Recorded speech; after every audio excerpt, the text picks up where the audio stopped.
உயிரான உயிரான உயிரான இயேசு, என் உயிரான உயிரான உயிரான இயேசு, என் உயிரான இயேசு, என் உயிரோடு கலந்து என் உயிரே நான் உம்மை துதிப்பேன், என் உயிரே நான் உம்மை துதிப்பேன்,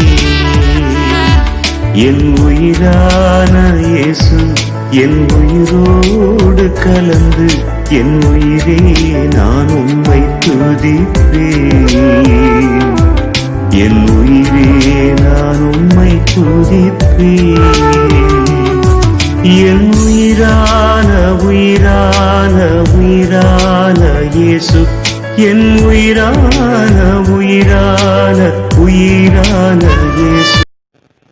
பிரைஸ் தி லார்ட். ஆண்டவராகிய இயேசு கிறிஸ்துவின் இனிய நாமத்தினால் உங்களுக்கு எனது மனமார்ந்த வாழ்த்துக்களையும் ஸ்தோத்திரம் தெரிவித்துக் கொள்கிறேன். இந்த ஞாயிற்றுக்கிழமை மாலை வேளையில் ஆண்டோட வார்த்தை தியானிக்கவும், நமக்கு இருக்கிற துக்கத்தை ஆண்டோட சொல்லவும், ஆண்டவர் கொடுக்குற ஆலோசனை கேட்கவும் நாம் வந்திருக்கிறோம். நாளிலே கர்த்தர் உங்களையும் அடியனையும் அடியன் குடும்பத்தையும் பாதுகாத்து ஆசீர்வதிக்கிறார். மிகவும் சந்தோஷமா இருக்கிறேன். தொடர்ந்து எங்களுக்காக ஜெபம் பண்ணுங்க. உங்களுக்காக நாங்கள் ஜெபிச்சுட்டு இருக்கிறோம். இந்த ஒவ்வொரு புதன்கிழமை அவருடைய துக்கம் என்ன அதை நாம் ஆராய்ந்து பார்க்கிறோம். அதனுடைய நடக்க நாம் முயற்சி பண்ணிட்டு இருக்கிறோம். அதே போல இந்த ஞாயிற்றுக்கிழமை ஒவ்வொரு மாலை வேளையில் ஆண்டவர் நமக்கு சில ஆலோசனை கொடுக்கிறார். என்ன ஆலோசனைனா, உன் துக்கம் சந்தோஷமா மாறணுமா? யோவான் 16:20 ஆண்டவர் வாக்குத்தத்தம் கொடுத்திருக்கிறாருங்க, உன் துக்கம் சந்தோஷமாக மாற்றுவேன்னு சொல்லி. அப்படியாக இன்னைக்கு ஒவ்வொரு பிள்ளைகளுக்குள்ள துக்கங்கள் கண்டிப்பா இருக்குங்க. ஏதோ ஒரு விதமான துக்கம். இந்த துக்கம் சந்தோஷமாக மாறணும்னா ஆண்டவர் கொடுக்குற ஆலோசனைகளை நம்ம என்ன செய்யணுங்க, கேட்டு நடக்க வேண்டியதா இருக்கு. இன்னும் சொல்ல போனா அவரோட கோபத்தை நாம் தணிக்க வேண்டியதா இருக்குங்க.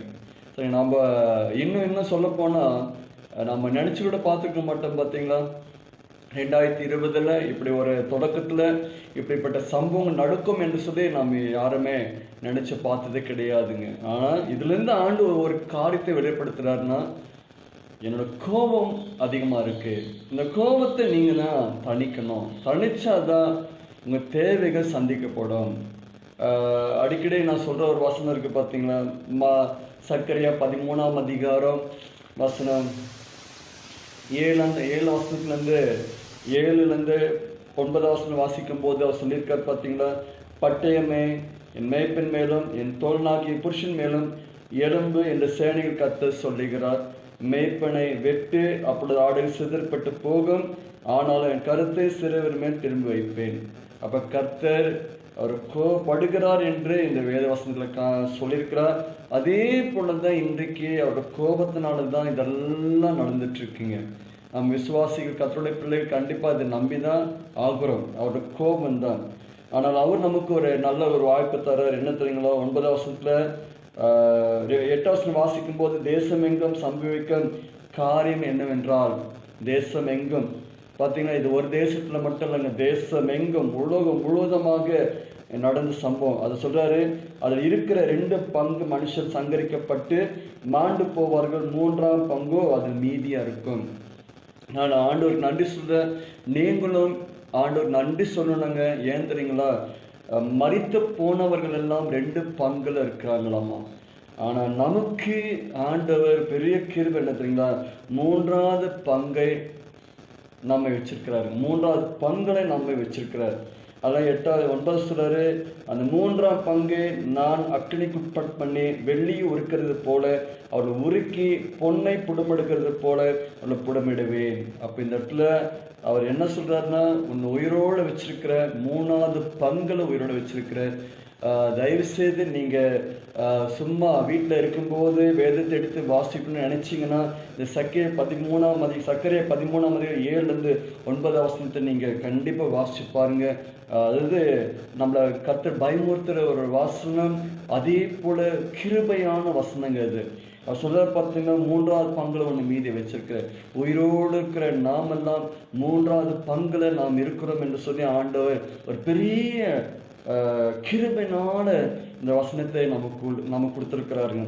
ஆனா இப்ப என்ன கேட்கிறாருன்னா, உன்னை குடும்பிடுவேன், அக்கனைக்கு உட்பட பண்ணுவேன், வெள்ளி உருக்கிறது போல உன்னை உருக்குவேன்.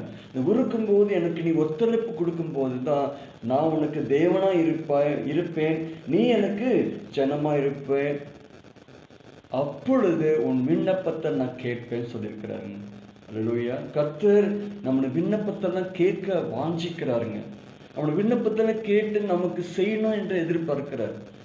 அப்போ நம்ம இதுவரை நம்மளோட விண்ணப்பத்துக்கு பதில் கொடுக்காம இருந்திருக்கலாம். ஆனா இப்ப என்ன கேட்கிறாருன்னா, உன் விண்ணப்பத்திற்கு நான் பதில் கொடுப்பேன், நீ செய்ய வேண்டியது என்னன்னா, நான் உனக்கு குடும்பிடும் போது நீ எனக்கு ஒத்துழைப்பு கொடுக்கணும். அதுதான் அவர் எதிர்பார்க்கிறாருங்க.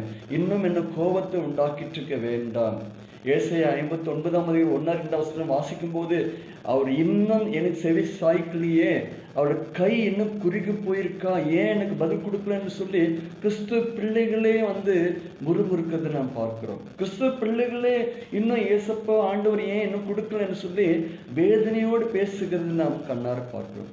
அதான் கர்த்தர் சொல்றாரு, நான் காரணம், நான் கொடுக்கணும்னு எதிர்பார்க்கிறேன். என்னோட கை குறுகி போன கை அல்ல, என்னோட செவி மந்தமான செவி அல்ல, நான் செய்யணும் எதிர்பார்க்கிறேன். ஆனா நீதான் எனக்கு ஒத்துழைப்பு கொடுக்க மாட்ட, உனக்குள்ள பாவம் இருக்குன்னு சொல்லி ஏசாயா 59:1-2 சொல்றாங்க. ஆண்டவர் கொடுக்கணும்னு நினைக்கிறாருங்க. ஆண்டவர் சகல ஜனங்களுக்கு முன்னாடி தன் பிள்ளைகளை மேன்மையா இருக்கணும்னு சொல்றாருங்க. யோவான் 12:26 ஊழியம் செய்கிற ஊழியக்காரர்களுக்கு சொல்றாரு, என் பிதா கனம் பண்ணுவார், ஊழியக்காரர்கள் கனம் பண்ணுவார். தாழ்மையா வச்சு அவமானப்பட வச்சு கஷ்டப்பட வைக்கிற தேவன் அல்லங்க. நம் தேவன் சம்பூர்ணமா நல்லா இருக்கணும், மேன்மையா இருக்கணும் என்று சொல்லிதான் ஊழியக்காரர்களுக்கும் விரும்புறாரு. அதே போல உபாகம் 28:1 ஆண்டோட பிள்ளைகள், மொத்தத்துல ஆண்டவரோட பிள்ளை, கிறிஸ்துவ பிள்ளைகள் சகல ஜனங்களுக்கு முன்னாடி மேன்மையா இருக்கணும் என்று அவர் எதிர்பார்க்கிறாருங்க. ஆமென். கண்டிப்பா இன்னைக்கு ஒவ்வொரு பிள்ளைகளும் அதே போல ஆண்டவரை தேடி வருகிற ஒவ்வொரு பிள்ளைகளும், அறியாதவர்கள் ஆண்டவர் தேடி வரும்போது அவளுக்கு இந்த வாக்குத்தத்தம் கொடுத்திருக்கிறார்கள். என் ஜனங்கள், என் நம்பி வந்துரு ஜனங்கள் நல்லா இருக்கணும் எதிர்பார்க்கிற, சம்பூர்ணமா இருக்கணும் எதிர்பார்க்கிற, லோவா இருந்துட்டு அசிங்கப்பட்டு அவமானப்பட்டு சபிக்கப்பட்டோல இருக்கக்கூடாது என்று அவர் விரும்புகிறார். நல்ல கவனிங்க, பார்வோன் ராஜா கடினமான இருதயம் தான் இருந்தாருங்க. இஸ்ரவேல் ஜனங்கள் விட்டாரா? விட்டுறதுக்கு மனசே கிடையாது. ஆனா 10வது வாதையில கர்த்தர் பயங்கரமான பனிஷ்மெண்ட் அந்த எகிப்துல கொடுக்கும் போது பார்வோன் ராஜா என்ன சொல்லி அனுப்புற பாருங்க. அந்த வசனத்தை நோட் பண்ணிக்கிங்க. யாத்திராகமம் 12ஆம் அதிகாரம், அருமையான வசனம், நீங்க மறந்துட வேண்டாம். யாத்திராகமம் 12ஆம் அதிகாரம் 32ஆம் வசனத்துல பார்வோன் ராஜா சொல்றாரு பாருங்க, நீங்கள் சொன்னபடியே உங்கள் ஆடு மாடுகள் ஓட்டிக்கொண்டு போங்க, என்னையும் ஆசீர்வதிங்கள் என்றார். ஆமென். என்னையும் ஆசீர்வதிச்சுட்டு போங்க. அது வெறி கடினப்பட்டு கடினமுள்ள மனுஷனா இருந்த பார்வோன் ராஜா இந்த 10வது வாதையில அவர் ரொம்ப இதாயிட்டாரு, அப்செட் ஆயிட்டாரு. என்னைய மோசைட்டு சொல்லிட்டாரு, நீங்க போங்க, மாடுகள் ஓட்டி கொண்டு போங்க, என்னையும் ஆசீர்வதிச்சுட்டு போங்க. ஆமென். நம்மை கொண்டு மற்ற புருஷாதிகள் ஆசீர்வாதத்தை தேடணுமா? அவர்கள் உண்மையான தேவனை தேடணுமா? நம்முடைய தேவனை தேடணுமா? இதுதான் அந்த இடத்துல கான்செப்ட். அது வரையும் அவங்க பார்வோன் ராஜா அவங்க தெய்வங்களை மட்டும்தான் நம்பிட்டு இந்த வைராக்கியமா இருந்தாங்க. கடைசியா ஆண்டவர், உண்மையான ஆண்டவர் அவர் தான், எங்களை ஆசீர்வதிச்சுட்டு போங்க மோசேன்னு சொன்னார். அதே போல நாம் நல்லா இருந்தாதான் மற்றவர்கள் கர்த்தரை தேடி வர முடியும். நாம் நல்லா இல்லைன்னா, நாம் தரித்திரமா இருந்தா, நாம் சபிக்கப்பட்டோல இருந்தா யாருமே பின்பற்றி வரமாட்டாங்க. அப்ப இயேசுவோடு கூட போனா நாமும் இப்படி இருந்துருவோமா? சபிக்கப்பட்டோல இருப்போமா? சாபமா தான் இருப்போமா? தரித்திரமா தான் இருப்போமா என்று அப்படி எண்ணிடுவாங்க. கர்த்தர் தம்முடைய பிள்ளைகளை தரித்திரமா இருக்க விட மாட்டாருங்க. சரிங்களா? கஷ்டம் என்று சொல்லி விட மாட்டாங்க. அழுதுட்டே இருக்கணும் என்று அப்படி கூட அவர் விட மாட்டாருங்க. என் பிள்ளைகள் அழுகையோட வரீங்களா, வந்த உடனே அழுகி நிப்பாட்டிடுவேன் தான் சொல்றாரு தவிர அழுதுட்டே இருன்னு என்று சொல்லவே மாட்டார். தேசத்துக்காக அழுணும் சொல்லுவார் தவிர தன் குடும்பத்துக்காக எப்பயும் அழுதுட்டு இருந்தா அது ஆண்டவர் மேல குறை கிடையாதுங்க. நம்ம மேல இருக்கிற குறை தான் அது. எல்லாம் ஆண்டு சொல்ற என் பிள்ளைகள் நல்லா இருக்கணும். அதனால இப்ப நமக்கு நல்ல சான்ஸ், நம்ம உயிரோட வச்சிருக்கிறாருன்னா அவர் கேட்கிறார், 3வது பங்குல ஒண்ணு உயிரோட வச்சிருக்கிற, நான் உன்னை புடுமிட்டு பார்ப்பேன், எனக்கு ஒத்துழைப்பு கொடுத்தா விண்ணப்பத்தை கேட்பேன். யார் யார் ஆண்டோட பிள்ளைகள் என்னென்ன விண்ணப்பங்களோடு கேட்டுட்டு இருந்தாங்களோ அது கிடைக்காம இருந்துச்சோ, கர்த்தர் சொல்ற விண்ணப்பத்தை நான் கேட்க போறேன். ஆனா நான் கேட்கும்போது என்னோட எதிர்பார்ப்புக்கு நீ ஒத்துழைப்பு கொடுத்தாதான் அப்படின்னு என்ன வேதவாசி சொல்லும் போது, வேதவாசி என்னென்ன நான் கேட்கிறேனோ அதற்கெல்லாம் ஒத்துழைப்பு கொடுத்தாதான் உங்களுக்கு தருவேன்னு சொல்லியிருக்கிறார். அதனால ஒரு கோபத்தை தணிக்கிற நேரம் இதெல்லாம். அதெல்லாம் ஆண்டவரோட பேசுங்க. ஆண்டவரை இன்னைக்கு என்ன பேசணும், உங்க பிள்ளைகளோட இந்த ஃபேஸ்புக் மூலமாக யூடியூப் மூலமாக என்ன பேசணும் கேட்கும்போது ஆண்டவர் சொன்னார், என் கோபத்தை தணிக்கிற பிள்ளைகளாக மாறணும். இதுவரை என் கோபத்தை சம்பாதிச்சுட்டு இருந்தாங்க.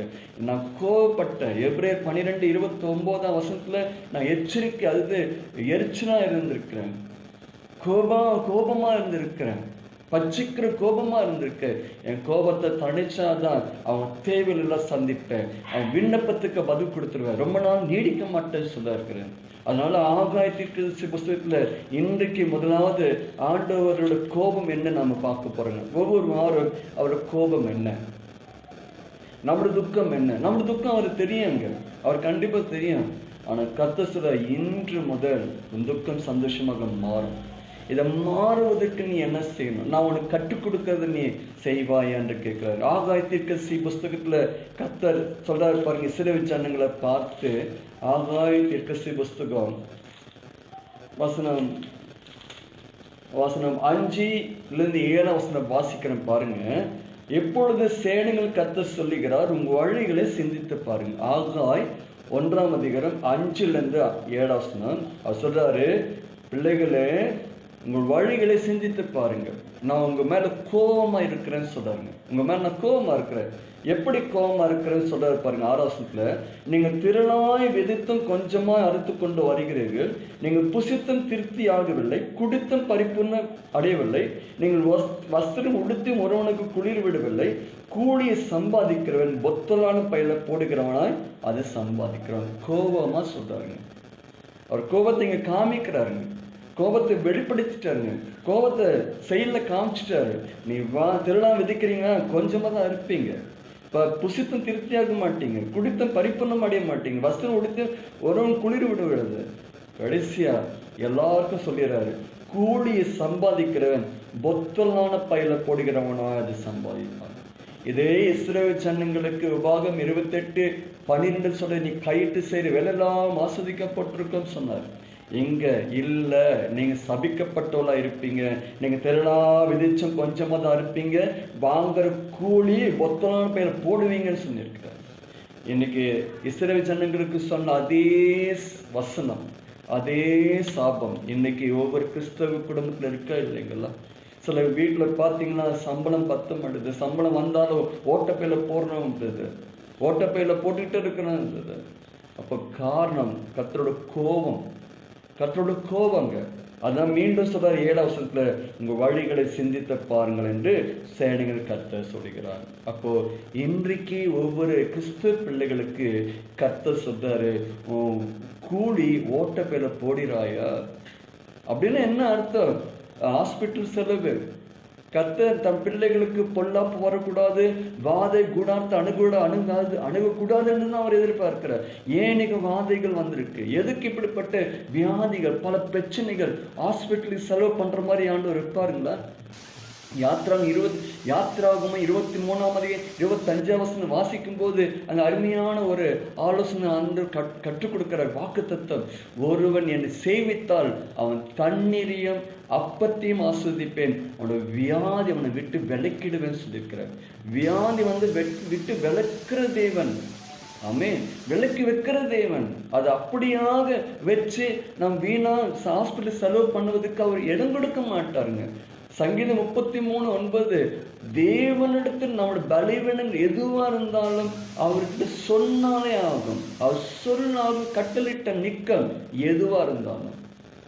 அப்படிப்பட்ட தேவனா இருக்கிறார். அதனால அவர் நமக்கு வந்த எந்த பணமும் மாதம் முழுவதுமாக சம்பாதிக்கிற சம்பளம் அது வீணாக ஆண்டவர் போக விட மாட்டாருங்க. இன்னைக்கு பொத்தலான பையில போடுகிறோம்னா கர்த்தர் சொல்றாரு, சிந்திச்சுப்பார். ஏன் அந்த பொத்தலான பை நான் என் பிள்ளைகளை அப்படி போட வைப்பேன்னா, காரணம் கோபம். உங்க மேல இருக்கிற எனக்கு கோபம். இன்னைக்கு நிறைய வீட்டுல கடன் பிரச்சனைகள் அதிகமா இருக்கு. கடன் வாங்கி வட்டிக்கு அதிகமா வாங்கி வீடு கட்டுறதுக்கும் கடன் வாங்கி பலவிதமான கடன் வாங்கி இருக்கிறாங்க. இது கர்த்தரோட கோபம். தன் பிள்ளைகள் கடன் வாங்கணும் அவர் எதிர்பார்த்தது கிடையாதுங்க. அப்படி எதிர்பார்க்க மாட்டாருங்க. ஏன் அப்படி உறுதியா சொல்றது தெரியுங்களா? உபாகம் 28:12 சொல்றாரு, என் பிள்ளைகள் கடன் கொடுப்பாங்க, கடன் வாங்க மாட்டாங்க. அதுதான் ஆண்டோட பிள்ளைகளுக்கு ஆண்டவர் எதிர்பார்க்கிற ஒரு ஆசீர்வாதம். என் பிள்ளைகள் கொடுக்கணும், அப்பதான் என்னை மகிமைப்படுத்த முடியும். ஏழைக்கு இறங்குறவன் கர்த்தர் கடன் கொடுக்கிறான், நாம் கொடுக்கணுமா ஏழைகளுக்கு. அப்படி ஒரு ஆசீர்வாதமான பிள்ளைகளா நாம் இருக்கணும் என்று அவர் எதிர்பார்த்தாரு. ஆனா இஸ்ரவேல் ஜனங்களுக்கு சொல்லிட்டாரு, நீங்க வாங்குற கூலி ஓட்ட பையில போடுவீங்க, பொத்தலான பையில போடுவீங்க. இப்ப கர்த்தர் கேட்கிறாரு, உங்களை கேட்கிறாரு, நீங்க பொத்தலான பையில போடுறீங்களா? நல்ல பையில போறீங்களா? பொத்தலான பையில போறீங்களா? நான் அநேகர் இடத்துல நான் கேட்கறது என்ன தெரியுங்களா? உதாரணமா ஒரு 10,000 ரூபாய் சம்பளம் வாங்குறோம்னா சரிங்களா, சில சொல்லுவாங்க 10,000 ரூபாய் சம்பளம் வாங்குற 8,000 ரூபாய் செலவாகுது, 2,000 ரூபாய் நான் பேங்க்ல போட்டு வச்சுக்கிறேன். சில சொல்லுவாங்க 10,000 ரூபாய் சம்பளம் வாங்கினா 13,000 15,000 ரூபாய் செலவாகுது, வேதனையோடு சொல்லுவாங்க. இது எது பொத்தலான பை? 8,000 ரூபாய் சம்பளம் வாங்கி 2,000 ரூபாய் மாசம் பேங்க்ல போடுறோம் பாத்தீங்கன்னா, அது நல்ல பை.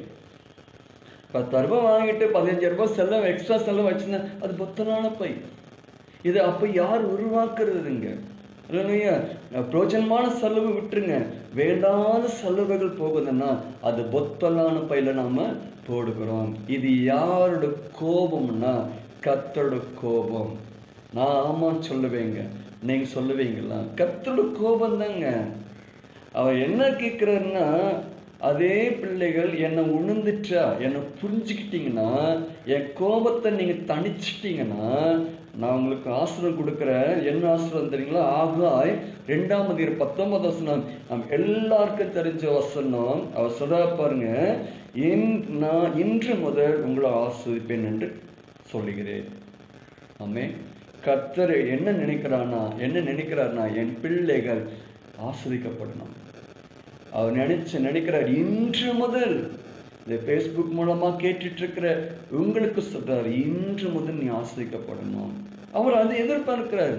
மேல பாருங்க, அதே வசனத்துல மேல சொல்ற, களஞ்சியத்தில் என்ன விதை தானியம் உண்டோ, திராட்சை செடியும் அத்தி மரமும் மாதுளை செடியும் ஒளி மரமும் கனி கொடுக்கவில்லையே. அவர் சொல்றாரு, கனி கொடுக்கவில்லையே. அவர் கனி கொடுக்குன்னு எதிர்பார்க்கிறேன். தன் பிள்ளைகள் நம்ம எந்த பகுதிக்கு இருந்தாலும் கனி கொடுக்கணுன்றார். களஞ்சியங்களே தானியம் இருக்கணுமா? மாதுளை செடியில மாதுளம் பார்க்கணும், அத்தி மரத்துல அத்தி பழத்தை பார்க்கணும், திராட்சை செடியில திராட்சைகள் பார்க்கணும்.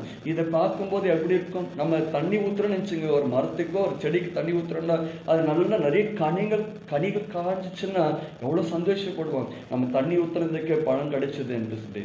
கர்த்தர் கேட்கிறார், இல்லையே உங்க வீட்டுல இல்லையே, கனி இல்லாம தவிக்கிறியே, என்ன காரணம்? ஆனா அவர் சொல்றார், இன்று முதல் உங்களை ஆசீர்வதிப்பேன். கர்த்தர் எதிர்பார்க்க தன் பிள்ளைகள் சொன்ன பாத்தீங்க, எல்லா சகல ஜனங்களுக்கு முன்னாடி நல்லா இருக்கணும். நம்மை பார்த்து அவங்க சொல்லணும், எப்படி இருக்கிறீங்க, இவ்வளவு சந்தோஷமா இருக்கிறீங்க, நல்ல கனிகள் எல்லாம் கொடுக்குறீங்களே, அதே ஏசப்பா தேடி நான் வரலாமா, என்னை ஏற்றுக்கொள்வாரா என்று கேட்கணும். எப்படி பார்வோன் ராஜா மோசே கிட்ட கேட்டார் பார்த்தீங்களா? யாத்ராகமம் 14:32, என்னையும் ஆசீர்வதிச்சுட்டு போங்க. அதுவரை கடினமா இருந்த மோசே பார்வோன் கடைசி ஆண்டோட கரம் எப்படி என்று தெரிஞ்ச உடனே தேவனுடைய ஜனங்கள் கிட்ட வந்து சொல்றாரு, என்னை ஆசீர்வதிச்சுட்டு போங்க. ஒரு ஜனங்கள் நம்மை பார்த்து கேட்கணும், நீங்க நல்லா இருக்கிறீங்களா, அதே போல் நானும் நல்லா இருக்கணும், அதுக்கு என்ன செய்யணும் என்று நம்ம கேட்கணுங்க. அப்படி ஒரு பிள்ளைகளா நம்ம ஆஸ்வதிக்கப்படணும். அதான் இப்ப கேட்கிறாரு, இன்று முதல் ஆஸ்வதிக்கப்படணுமா? உன் களஞ்சியத்தில் தானியம் இருக்கணுமா? உன் மாதுளை செடியில திராட்சை செடியில அத்தை மரத்துல பழம் காயணுமா? நான் இன்று முதல் ஆஸ்வதிப்பேன். நீ என்ன செய்யணும்? அதை கேட்குற, நீ என்ன செய்யணும், செய்ய போற, என் கோபத்தை தணிப்பியா என்று கேட்கிறாங்க. அதே சக்கரியா ஆகார் 2ஆம் அதிகாரம் வசனம் 23 சொல்றாரு, சேனைகள் கர்த்தர் சொல்லுகிறார், சேலத்தியனின் குமாரனாகிய செருபாபேல் என்னும் என் ஊழியக்காரனே, உன்னை நான் அந்நாளில் சேர்த்து கொண்டு உன்னை முத்திரை மோதிரமாக வைப்பேன் என்று கர்த்தர் சொல்லுகிறார். இன்னைக்கு நாமெல்லாம் ஆசாரியர்கள், நம்மளாம் ஊழியக்காரங்க. அம்மாவே இல்லைங்களா? நிறைய பேர் என்னன்னா, நான் விசுவாசி, சபைக்கு வருவேன், உட்காருவேன், போயிட்டே இருப்பேன். அப்படி இல்லைங்க. நீங்க எல்லாருமே ஊழியக்காரர், எல்லாரும் ஆசாரியர்கள். அப்ப அந்த ஆசாரிகளை எப்படி வைக்கணும் ஆசைப்படுறாரு, அவனோட பிள்ளைகளை எப்படி வைக்கணும் ஆசைப்படுறாரு, அது முத்திரை மோதிரமாக வைக்கணும் என்று ஆசைப்படுறாரு. முதலாவது ஆசுதமா இருக்கணும். நீங்க இப்படி இருக்க, நீங்க எதுக்காக முயற்சி பண்றீங்களோ அதுக்கெல்லாம் நல்ல நல்ல கனிகளை நீங்க பார்க்கணும் என்ற ஆண்டவர் எதிர்பார்க்கிறார். அடுத்து முத்திரை மோதிரமாக இருக்கணும் என்றாருங்க. அப்புறம் பாத்தீங்கன்னா அதே ஆகார் 2ஆம் அதிகாரத்துல பார்க்கும்போது அருமையான வார்த்தை 6ஆம் வசனத்துல பாருங்க, சேனைகளில் கர்த்தர் சொல்லுகிறார், கொஞ்ச காலத்துக்குள்ள இன்னும் ஒரு தடவை நான் வானத்தையும் பூமியும் சமுதிரத்தையும் வெட்டாந்தரையும் அசை பண்ணுவேன், சகல ஜாதிகளையும் அசை பண்ணுவேன், சகல ஜாதிகளும் விருப்பப்பட்டு வருவார், இந்த ஆலயத்தை மகிமையினாலே நிரப்ப பண்ணுவேன் என்று சேனைகள் கர்த்தர் சொல்லு. வெள்ளியும் என்னுடையது, பொன்னும் என்னுடையது, எனது சேனை கர்த்தர் சொல்லுது. முந்தின ஆலயத்தின் மகிமையை பார்க்கிலும் இந்த பிந்தின ஆலயத்தின் மகிமை பெரிதாயிருக்கும் என்று கர்த்தர் சொல்லுகிறார். நல்ல கவனிங்க, ஆலயம் என்பது அணிக்கு கட்டடம். இன்னைக்கு புதிய ஏற்பாட்டில் வாழ்ந்துட்டு இருக்கிற நமக்கு ஆலயம் நாம் தாங்க. நாம் தான் இந்த ஆலயம். நம்ம எல்லாருக்கும் தெரியும், நாம் தான் இந்த ஆலயம். இந்த ஆலயம் முந்தின ஆலயத்தை விட, கடந்த வருஷத்தை விட வருகிற ஆண்டு மகிமையா இருக்கணுமா? முந்தின நாட்களை விட வருகிற நாட்களில் நாம் மகிமையா இருக்கணும் என்று அவர் எதிர்பார்க்கிறார். சொல்ல, முந்தின ஆலயத்தை மகிமை பார்க்கலாம், இந்த பிந்தின ஆலயத்தை மகிமை பெரிதா இருக்கும். ஆண்டவர் ஆசைப்படுகிறார், மீண்டும் நமக்கு ஒரு வாய்ப்பு தர்றார். என் பிள்ளைகள் நல்லா இருக்கணும், சந்தோஷமா இருக்கணும், மகிமையா இருக்கணும்.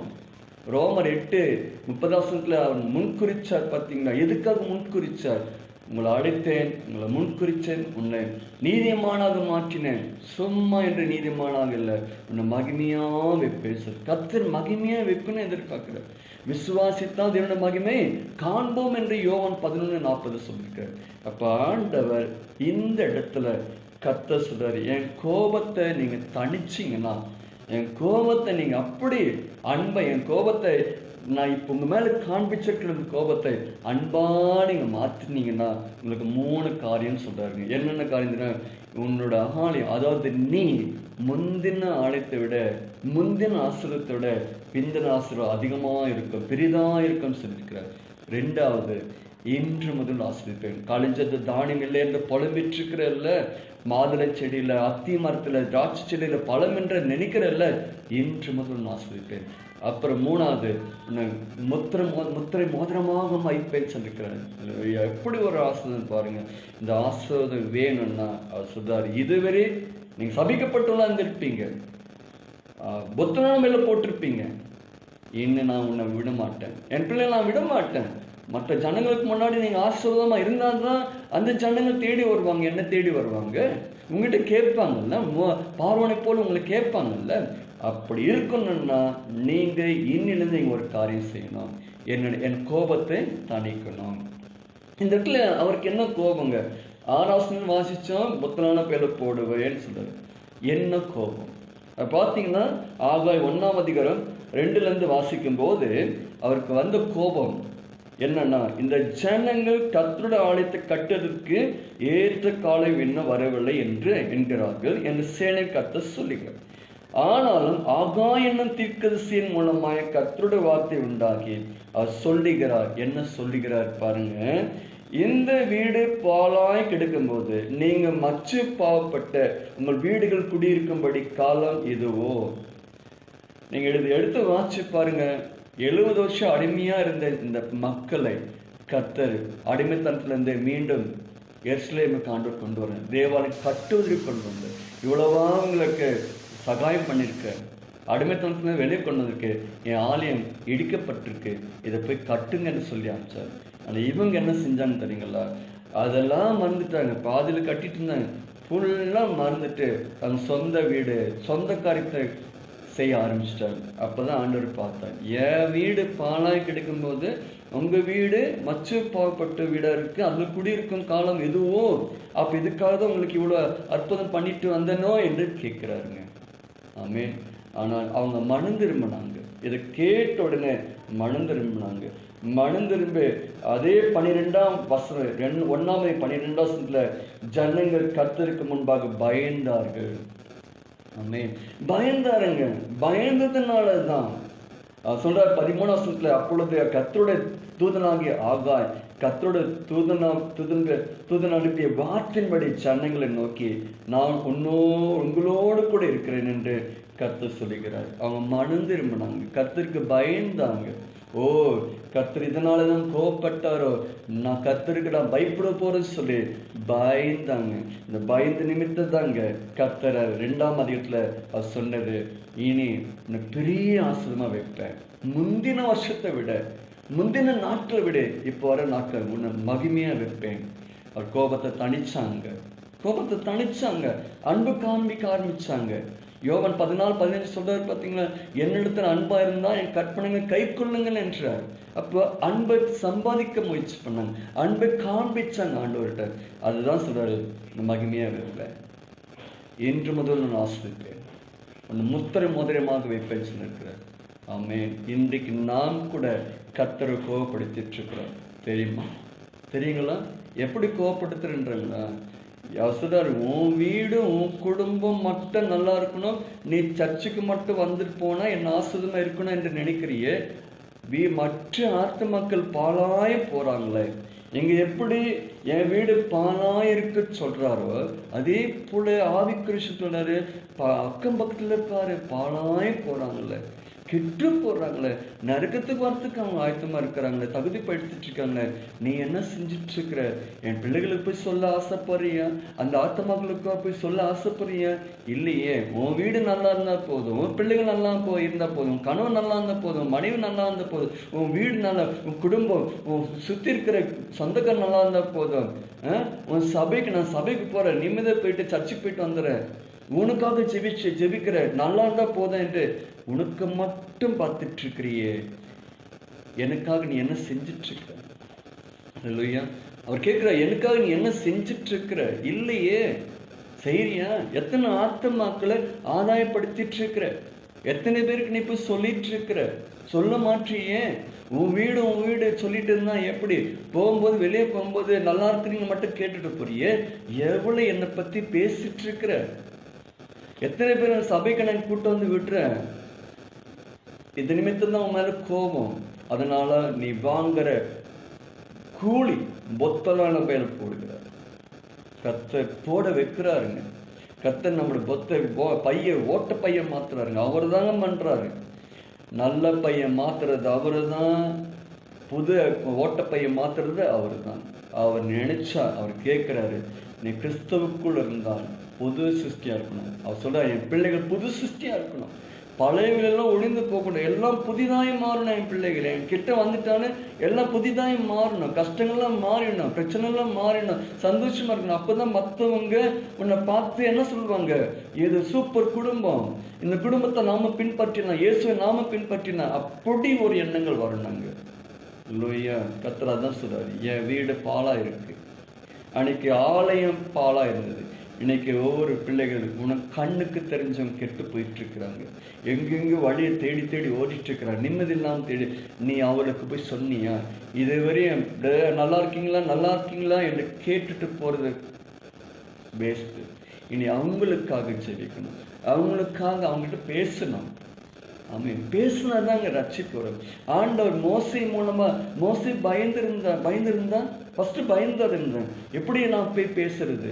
ஆண்டோட வாக்குவாதம் பண்ணாரு, அப்புறம் போய் பேச ஆரம்பிச்சாருங்க. கர்த்தர் பெரிய காரியம் செஞ்சார். கொஞ்ச நாள் கஷ்டம் வந்ததுங்க, அந்த ஊழியம் பார்த்தல. ஆனா முடிவில் மோசே பயந்தார், பார்வோன் பயந்தாருங்க. நான் என்ன செய்யணும்? ஆடுமனை கொண்டு போங்க, எனக்காக எங்களை ஆசிரிச்சுட்டு போங்கன்னு சொன்னாங்க. கர்த்தர் அதுதான் எதிர்பார்க்கிறார். இன்று முதல் அவர் கேட்கிறார், இன்று முதல் நான் ஆஸ்வதிக்கணும். அவர் ஆசைப்படுறாருங்க. என் பிள்ளைகள் இன்று முதல் ஆசீர்வாதமா இருக்கணும் விரும்புகிறாருங்க. அல்லேலூயா. கேட்குறீங்களா? அவர் கேட்குற ஒரே ஒரு வார்த்தை, என் பிள்ளைகள் எங்க தலை குனியக்கூடாது, என் பிள்ளைகள் அசிங்கப்பட்டு போகக்கூடாது, என் பிள்ளைகள் சபிக்கப்பட்ட பிள்ளைகளா இருக்கக்கூடாது, என் பிள்ளைகள் நல்லா இருந்தது தாங்க மற்றவங்க நம்மளை பின்தொடர்ந்து வருவாங்க. அவர் அதான் விரும்புறாருங்க. என் ஜனங்க நல்லா இருக்கணும், என்னை நம்பி வந்துட்டாங்கல்ல. அப்ப சொல்லிட்டார் பார்த்தீங்கன்னா சக்கரைய 13, என் பிள்ளைகள் விண்ணப்பத்தை கேட்பேன். என்னென்ன விண்ணப்பங்களோட கேட்குறீங்களோ, குழந்தை இல்லைன்ற விண்ணப்பங்கள், வீடுக்கு இல்லை என்ற விண்ணப்பங்கள், பல விண்ணப்பங்களோட ஆண்டோட கேட்குறீங்களா? இதுவரை ஆண்டோர் கேட்காம இருந்திருக்கலாம். காரணம் அவர் சொல்லிட்டாரு, உன் கோபம், நீ என்னை கோபப்படுத்துற, அதனால உனக்கு விண்ணப்பம் கேட்கல. ஆனா நான் புடுமிட நேரம் வந்துடுச்சு, நான் புடுமிட போறேன், எனக்கு ஒத்துழைப்பு கொடுத்துட்டா உன் விண்ணப்பத்தை இப்பவே கேட்பேன், இன்று முதல் நான் சிரிப்பேன். அந்த இன்று என்பது நம்ம கையில இருக்குங்க. ஆண்டவரே, இன்று முதல் என் வீடு எப்படி இருந்தாலும், என் வீடு நல்ல விதம் வச்சிருக்கீங்க, ஆனா பாழாய் போயிட்டு இருக்கிற அந்த ஆத்மாக்களை நான் ஆதாயப்படுத்த அவங்களுக்காக நான் செபிக்கிறேன். ஆண்டவரே, ஒரு தீர்மானம் நீங்க எடுத்தீங்கன்னா எனக்கு சொல்றேன், இன்று சரிங்களா, நீங்க என்னைக்கு என்று சொல்றீங்களோ ஆண்டவரே, இன்று நான் திருந்துறேன்னு சொல்லிட்டீங்களா, இன்றுல இருந்து நான் உங்களுக்காக ஜீவிப்பேன், என்னை விட பாழாய் கிடக்கிற ஆத்மாக்களை நான் ஆதாயப்படுத்தி ஜெபம் பண்ணி சர்ச்சு இந்த சபையில வந்து சேர்ப்பேன்னு நீங்க சொன்னீங்கன்னா இன்று அது இன்றா மாறும். அல்லேலூயா. நீங்க கண்டிப்பா நீங்க சொல்லுவீங்க, இன்று முதல் என்னைக்கு இந்த பேஸ்புக்ல பேசிட்டு இருக்கோம் பார்த்தீங்கன்னா, இன்று முதல் கர்த்தர் ஆசீர்வதிப்பார். நான் ஜெபிக்கிறேன். ஜெபிக்கலாம்னா கண்களை மூடி ஜெபிக்கலாம். மகா கிருபை பரிசுத்தமுள்ள பிதாவே, இந்த வேலைக்காக ஜெபிக்கிறோம். ஆண்டவரே, எங்க கோபத்தை தணிப்பதற்காக எங்களுக்கு நல்ல ஆலோசனை தந்திருக்கிறேன். ஆண்டவரே, உங்க கோபம் தான் ஆண்டவர் இவ்வளோ போராட்டம், உங்க கோபம் தான் ஆண்டவர் இப்படிப்பட்ட கொள்ளை நோய்கள் எல்லாம் பார்க்கிறோம், இப்படிப்பட்ட பிரச்சனைகள் எல்லாம் பார்த்துட்டு இருக்கிறோம். எங்க மேல கொடுங்க கோபம், எங்க மேல இருக்கிற ஆண்டவர் கோபத்தினாலே எங்க விண்ணப்பத்தை கேட்காம இருக்கிறீங்க. ஆண்டவர், நீங்க சொன்னீங்க, என்னோட கை குறுகி போன கை இல்லை, இந்த செவி மந்தமான செவி அல்ல, நீ தான் காரணம், உன் பாவம் தான் காரணம், உன் பாவம் தான் என்னையும் உன்னையும் பிரிச்சு வச்சிருக்கு. இந்த பாவத்தை நீ விட்டு ஓயணும், பாவத்தை விட்டு போ, இந்த பாவத்தை உன்னை விட்டு மாறணும் என்று நீங்க சொல்லியிருக்கீங்க. இப்ப நான் உன் ஜபத்தை கேட்கிறேன், இப்போ உன் விண்ணப்பத்தை கேட்கிறேன். உனக்கு என்ன வேணும் என்று நீ கேட்கிறியோ, ஆமாண்டவரே, ஏதோ இந்த பேஸ்புக் மூலமாக, யூடியூப் மூலமாக ஆண்டவரே ஒவ்வொரு பிள்ளைகள், ஆண்டவரே எனக்கு இது வேணும் என்று கேட்கிற ஒவ்வொரு பிள்ளைகளுக்கு ஆண்டவரே இப்ப நீங்க சொல்லிட்டு நான் பதில் கொடுக்க போகிறேன். இப்ப நான் உனக்கு பதில் கொடுக்க போறேன். என் கோபத்தை நீ தணிப்பியா, என் மேல அன்பா செலுத்த அன்பா இருப்பாயா? ஆண்டவரே, இத இந்த நாளில முதல் கோபத்துக்கு சொல்லியிருக்கீங்க, என் வீடு பாழா இருக்கு, உன் வீடை மட்டும் நீ சிந்திச்சுட்டு இருக்கிற, நீ சேஃப்டியா இருந்தா போதும், உன் குடும்பம் சேஃப்டியா இருந்தா போதும், உன் பிள்ளைகள் நல்லா இருந்தா போதும், உன் கணவன் மனைவி நல்லா இருந்தா போதும், உன் குடும்பம் நல்லா இருந்தா போதும். எனக்கு ஒரு சபை கொடுத்து அந்த சபையில போய் உட்கார்ந்து சத்து கேட்டு வந்தா போதும். அப்படி எண்ணங்கள் வேண்டாம். எனக்காக நீ என்ன பண்ணிட்டு இருக்கிற, எனக்காக ஆத்மா ஆதாயப்படுத்திட்டு இருக்கிறியா, எனக்காக அக்கம்பதை போய் சொல்லிட்டு இருக்கிறியா, போனா நல்லா இருக்கிய மட்டும் கேட்டுட்டு இருக்கியா, என்ன லாபம்? எனக்காக ஆண்டு என் வார்த்தையை சொல்லுவியா, எனக்காக நீ அவர்களுக்காக நீ எனக்காக என்கிட்ட ஜெபிப்பாயா என்று நீங்க கேட்கிறீங்க. ஆண்டவரே, இனி நாங்க தீர்மானம் பண்ணிக்கிறோம். ஆண்டவரே, எங்க சுற்றி இருக்கிற ஆத்மக்களுக்கெல்லாம் ஜெபிப்போம், அவங்களோடு கூட பேசுவோம், தைரியமா பேசுவோம். ஆண்டவரே, மோசே முதலாவது பயந்தாரு, நீங்க போங்க என்று சொல்லி திடப்படுத்தினீங்க. அப்படி நீங்க மோசையோடு கூட இருந்தீங்க. நாங்க பயப்படுகிறோம், போன சொன்னா கேட்பாங்களா, என்ன செய்வாங்க என்று நாங்க பயப்படுறோம். ஆண்டவரே, நீங்க திடப்படுத்திட்டீங்க. மோசை ஆரம்பத்துல பயந்தார், போனார், நான் கூடவே இருந்தேன், அவருக்கு அதிசயம் செஞ்சார். 10 வாதிகள் அவங்க சில வாதிகள் செஞ்சாங்க. மோசை திடன்மனதா இருந்தார். முடிவா எகிப்தே என்ன அறிந்து கொண்டாங்க, பார்வோன் ராஜன் அறிந்து கொண்டார். சொல்லிட்டு போனார் பத்தியா, சொன்னார் பத்தியா, ஆடு மாடுகளுக்கு ஓட்டி கொண்டு போங்க, என்னையும் ஆசை. அதே போல ஆண்டவரே, நாங்கள் போராட போகிறோம், எங்க வீட்டுக்காக போராடுறது போதும் ஆண்டவரே, இப்ப சொன்னீங்க உன் வீடு முந்தின வீட்டை பார்க்கல, பிந்தின உன் வீடு நல்லா இருக்கும்னு சொல்லிக்கு உன் ஆசிரியத்தை இன்று முதல் ஆசிரியப்பேன்னு சொல்லிக்க. அந்த இன்று நாங்கள் அனுபவிக்கணும். இன்று முதல் எங்களை ஆண்டவரை முத்திரை மோதனையாக வைப்பேன்னு சொல்லிக்கிறீங்க. நன்றி. இதுவரை ஓட்ட பையில போட்டிருக்கிற எங்க வருமானம் இனி நல்ல பையில போட வைப்பேன்னு சொல்லியிருக்கிறீங்க. அந்த காட்சி, அந்த அனுபவத்தை நாங்கள் பார்க்க போறோம். இதை கண்டு மற்றவர்கள் ஆச்சரியப்பட போறாங்க, அவங்களும் உங்களை பின்பற்ற போறாங்க. நன்றி ஆண்டவரே. ஆண்டவரே, இந்த நாளில உங்கள் கோபத்தை வெளிப்படுத்தி காமிச்சிருக்கீங்க. இப்படி ஒவ்வொரு ஞாயிற்றுக்கிழமை உங்க கோபத்தை காண்பிக்க போகிறீங்க, சொல்ல போறீங்க. அதுக்கான நன்றி பிதாவே. ஆண்டவரே, இந்த கொரோனா நாட்களில் கூட எங்களை பாதுகாப்பை வச்சிருக்கிறேன். நன்றி ஆண்டவரே. தொடர்ந்து கொரோனா மாறணும், அதுக்காக செபிக்கிறேன். இதை கேட்டு ஒவ்வொரு ஆண்டவரே தொடர்ந்து கேட்டுட்டு இருக்கிற ஒவ்வொரு பிள்ளைகளுக்காக செபிக்கிறேன். புதிதாய் கேட்டுட்டு இருக்கிற ஒரு பிள்ளைகளுக்காக செபிக்கிறார். ஏதோ ஒரு ஊழியக்கார் பேசிட்டு இருக்கிறாரு, இந்த வார்த்தை எனக்கு ஆசிரியமா இருந்தது என்று அவர்களும் சொல்லணும் ஆண்டவரே. இப்படியாக தொடர்ந்து ஒவ்வொரு பிள்ளைகளுக்காக நான் பேர்பெறாக செபிக்கிறோம். எங்க ஜபங்களை கேட்டு எங்க வட்டாரத்தில் இருக்கின்ற சுற்றி இருக்கிற அநேக சன்னங்களுக்கு இந்த ஜபம் ஆசிரியமா இருக்கட்டும். நாங்க இனி அவர்களுக்காக நம்மளோட வார்த்தையை சொல்ல போகிறோம். நாங்கள் ஆயத்தமா இருக்கிறோம், ஒப்புக் கொடுக்கிறோம். நிறைய பொறுப்படுத்தினதை காத்துக்கொள்ளுங்க. இவ்வளவற்றை வேண்டுக் கொள்கிறோம் எங்க சின்ன பிதாவே. ஆமென், ஆமென். கர்த்தர் தாமே உங்களை ஆசீர்வதிப்பாராக. பொறுமையோடு கேட்டு உங்களுக்கு எனது மனமார்ந்த நன்றி நான் தெரிவிக்கிறேன். தொடர்ந்து எங்களுக்காக ஜெபம் பண்ணுங்க, உங்களுக்காக ஜெபிக்கிறோம். இன்று முதல் உங்களை ஆசீர்வதிப்பார். மீண்டும் செவ்வாய்க்கிழமை என்னோட மனைவி பேச போறாங்க, பெண்களுக்கான ஆலோசனை. அதுக்கு அடுத்தது என்னோட புதன்கிழமை எச்சரிப்பின் வார்த்தை, வெள்ளிக்கிழமை என்னோட பிள்ளைகள் ஆண்டவர் ஆராதிப்பதும் செய்து கொடுக்க ஆயத்தமா இருக்கிறாங்க. என் குடும்பத்துக்காக எங்க ஜெபம் பண்ணிக்கு உங்களுக்காக நான் ஜெபிக்கிறேன். ஆமென்.